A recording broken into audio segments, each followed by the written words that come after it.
Marty, good morning, buddy. How are you? David, hello, sir. Congratulations to everybody in Aggie land.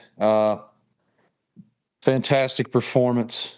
As Coach Elko said, that was a door they had to kick down, and they've now done it and are legitimately in the national conversation as a program and a team to be reckoned with for the long haul here. That was a hell of a win. A lot to clean up. Certainly, you can't have that many penalties and give up block punts and the miscues, but to put up 500 yards of offense and win the game on the road that way, and on that specific play, coaching staff said it was supposed to go to Concepcion, and Marcel Reed had the presence of mind to evade the rush and check down to a guy that had a one-on-one matchup who's caught about 8 passes in his college career.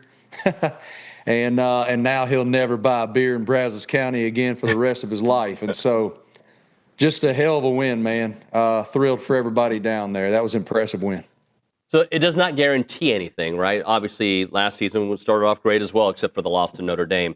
But what it does do is it makes each week that much more important for this national title hunt to get into the playoffs.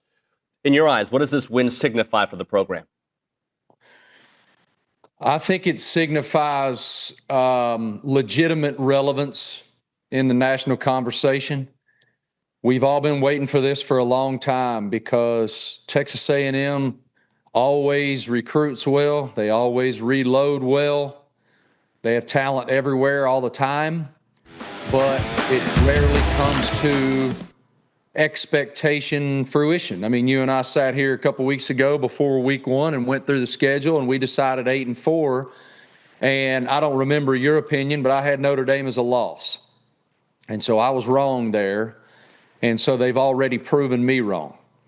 And I couldn't be more impressed when a team takes on the genuine culture and relationship and personality of their head coach.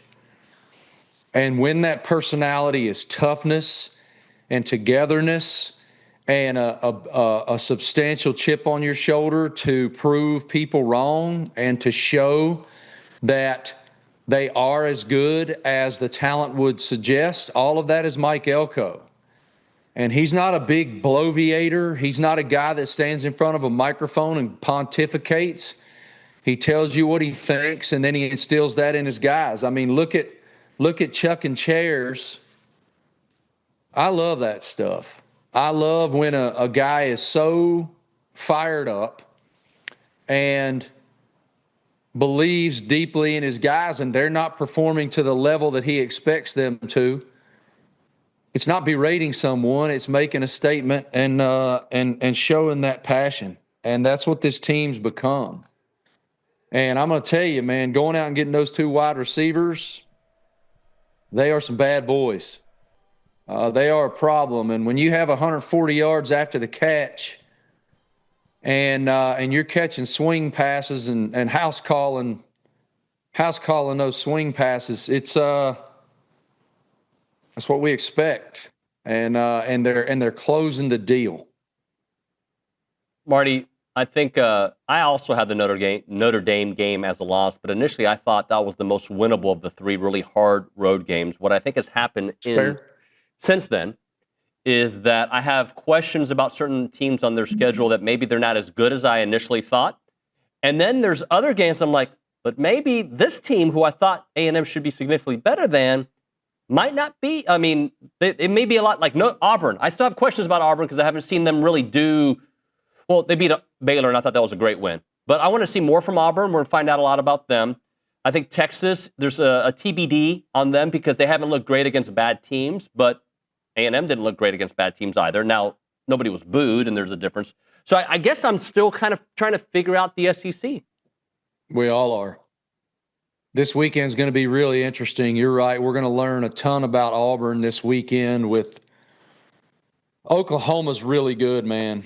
They're really good. That defense flies to the football like they're hair's on fire and they got bad intentions when they get where they're going.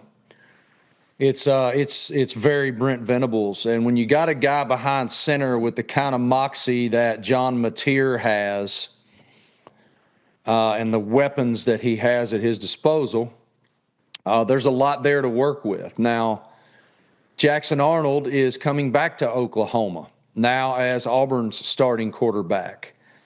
And how will he manage that? Because there were times last year when he was deer in the headlights when he was behind center for OU. And as much as I want to complain about the portal and how broken I think so many things are in college sports, he's one of those examples that, man, it didn't work out the way we all thought it would as a really highly rated quarterback coming out of high school, and it just didn't work in Norman. So he goes over to Auburn, gets a new start with Coach Freeze, and right now it's going okay. It's going okay. This will tell us a lot this weekend. I'm very high on Oklahoma. So Texas is very confusing to me. I was watching some of their tape this morning just to see what I saw, and Arch, man, out of sorts. There was some confusion there. A lot of lackluster dynamic plays, explosive plays. So they got a lot to figure out. I'm not gonna sit here and tear the kid down. I can't believe he got booed. That to me that's ridiculous. It's ridiculous, but he'll get better, and Sark will continue to put him in a position to win games, and that's the job, as Brian Kelly made very clear this weekend. Marty, another thing on A&M, I think look, there's a lot to fix on the defense. I get that, and there was times that I was very intrigued, or I was happy with some of the defense. You limit Jeremiah Love and Jadarian Price to less than 150 yards. I think that's great, but there were some explosive plays. That being said, what I loved about A&M's performance was they can beat you in the air, and they can still run that ball. They are so multidimensional now. They really are, and we knew that they'd be able to run the football. Whether that's line it up and run it down your throat, or that's design quarterback runs, with Reed being so fast and so dynamic in that capacity. But it's obvious that they can now stretch the field with those wide receivers that I mentioned earlier. I think Marcel Reed went for 360. I do think he only completed 45 or 46% of his passes, 17 for 37. I'm not a math guy. You'll have to figure that out. But it's there. It's more than just the bones are there. I mean, there's a lot of meat. And so I got this shirt when I was down there one time. I went to barbecue class at Texas A&M. And I learned, I grew up on a cattle farm, so I knew a lot of this, but I certainly didn't know everything, all the different various meat cuts on the cow and whatnot. And so it was really fun and educational, but they gave me this shirt, and the shirt says Texas A&M Meat Judging. And it's a hell of a T-shirt, David. Heck yeah. We win a lot of meat judging competitions. Marty, as for Notre Dame, I feel like, I said this earlier in the show, they're 3 or 4 points away from being maybe the top team in the country. I know that they're 0-2, and I know the rest of their schedule is easy, and they should be able, I don't know about win out, because they have USC, and that seems to be a little bit harder than we initially thought, but I think they're going to be in the in the playoff conversation regardless. How good is Notre Dame, even though they're 0-2 in your opinion?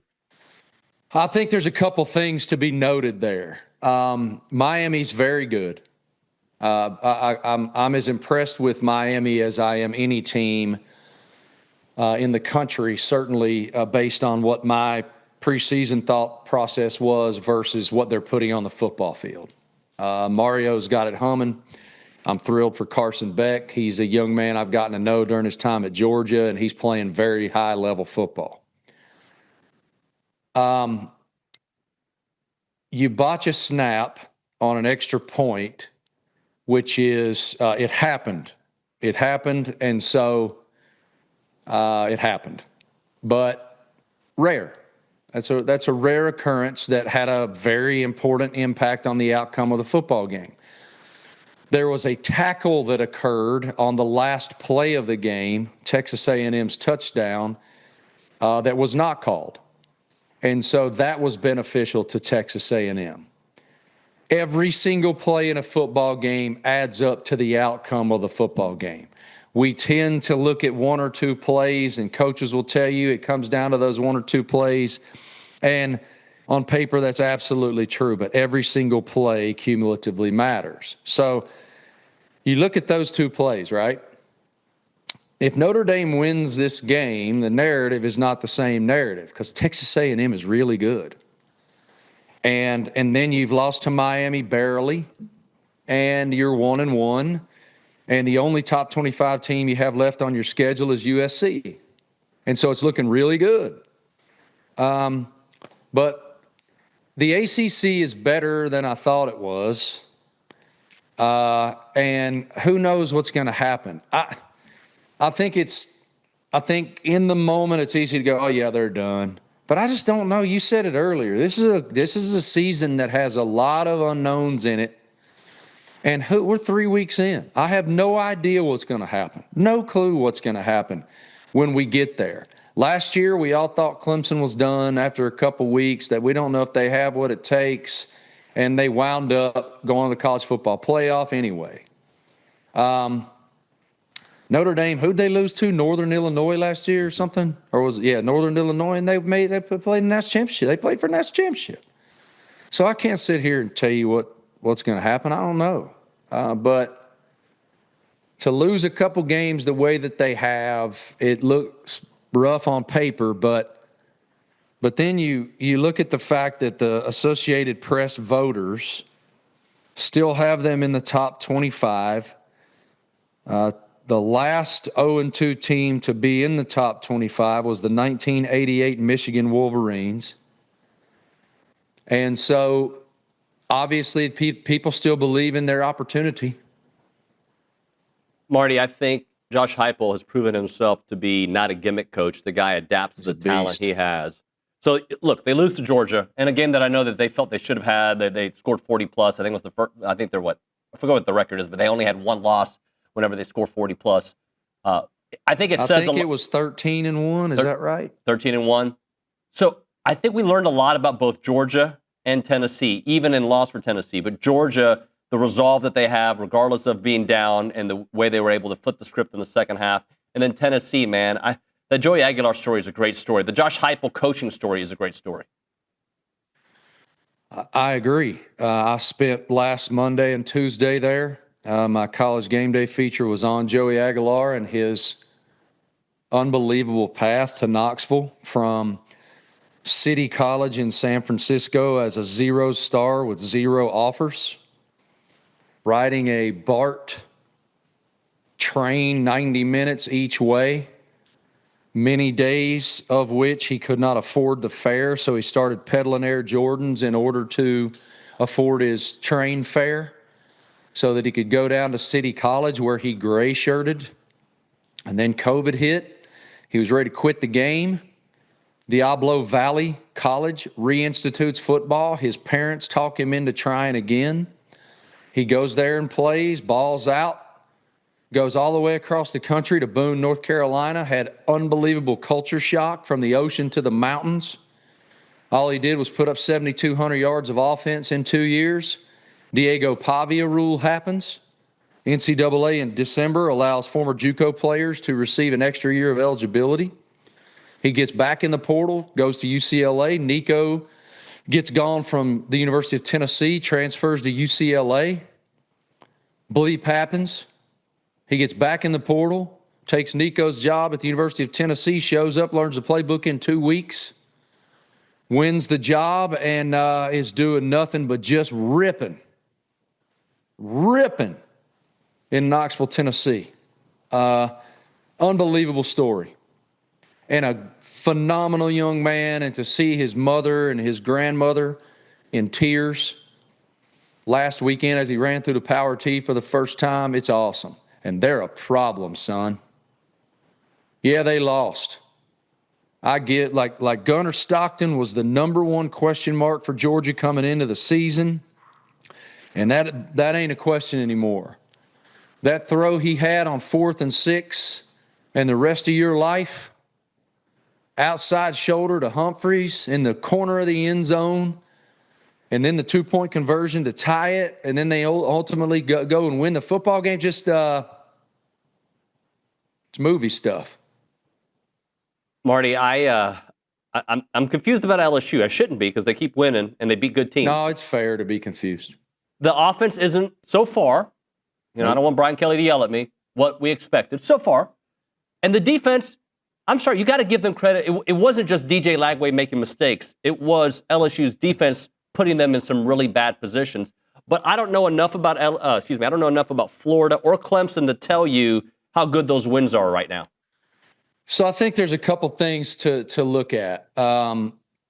With Florida, so let's just start with LSU. DBU is back they are just loaded in the back end defensively. When you consider that Weeks was ejected for targeting minutes into the game, all right, that is one of the most important people on that defensive unit.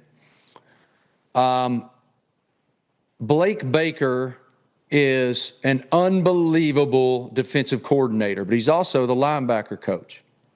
So it shows you the depth that he's built, that he can lose the leader of that defense, vocally and otherwise, and still play at that high a level where 5 picks, there was a bunch of different guys who had those picks. And as I've stated on your show before, I stated on Marty and McGee on Saturday morning when we were in Baton Rouge. To me, the number one player right now out of the portal is Mansour Delane, number 4 for LSU. Again, go turn on the tape. He played guy's going to be an All-American if he keeps playing like this. He's going to be a first-round draft pick if he keeps playing like this. And came over from Virginia Tech, because of course he did, and is playing at a very high level. Now, if you look at, I can't remember, I think it was a holding call, David. Florida had an explosive play early in the game to Jaden Ball, and it was called back. 80-something yards, I think. And that is such a tone setter, all right? They have had so many, they being the Gators, they've had so many mistakes, fundamentally, discipline, etc., that have really hurt them. And then once the blood was in the water for the Bayou Bengals, they just had DJ Lagway seeing ghosts. Mm-hmm. And it was when you're in that place, man, that voodoo comes out, it can really mess with your head. Now, on the other side of football, they haven't been as explosive as we're expecting. They haven't run the ball very well. You have to look at context. I feel like I say this a lot, and context is important in this life. Florida has one of the best defensive fronts in the country, to their credit, and LSU has 4 brand new offensive linemen. They sent 4 offensive linemen to the NFL, and with that comes, I think 2 of those 4, I might be wrong here. Y'all watching can correct me. You seem to be adept at that. I think 2 of those guys came from the portal. And so learning that real, that cohesion and that communication takes a little bit of time. Nussmeier hasn't been as dynamic vertically as we have expected and saw from him last year. But I'm also going to agree with Coach Kelly that you play to win the game, and they're winning. They got to clean some stuff up to continue winning because the schedule only gets harder, man. Marty, I should have let you go a couple of minutes ago. It's always fun to talk. Anything upcoming with the podcast we need to know about? Got a lot of good guests coming up, CEOs, sports figures. It is growing, and we're so thankful for that. It's called Never Settle. Y'all can go on every podcast platform. Please do subscribe to it. Academy came on board and is an incredible partner to me, has been for almost a decade. I know they're an incredible partner to you guys. It's the greatest. I love that store. I can go in there and walk around for hours. They have everything. I know a lot of y'all got your kids back in school. There's things you need, and they have everything there. They do.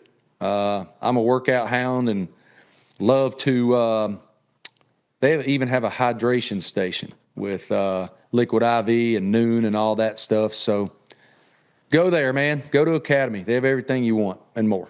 I love that place. I appreciate you, Marty. We'll talk to you next week, bro. Thank you, brother. Y'all have fun.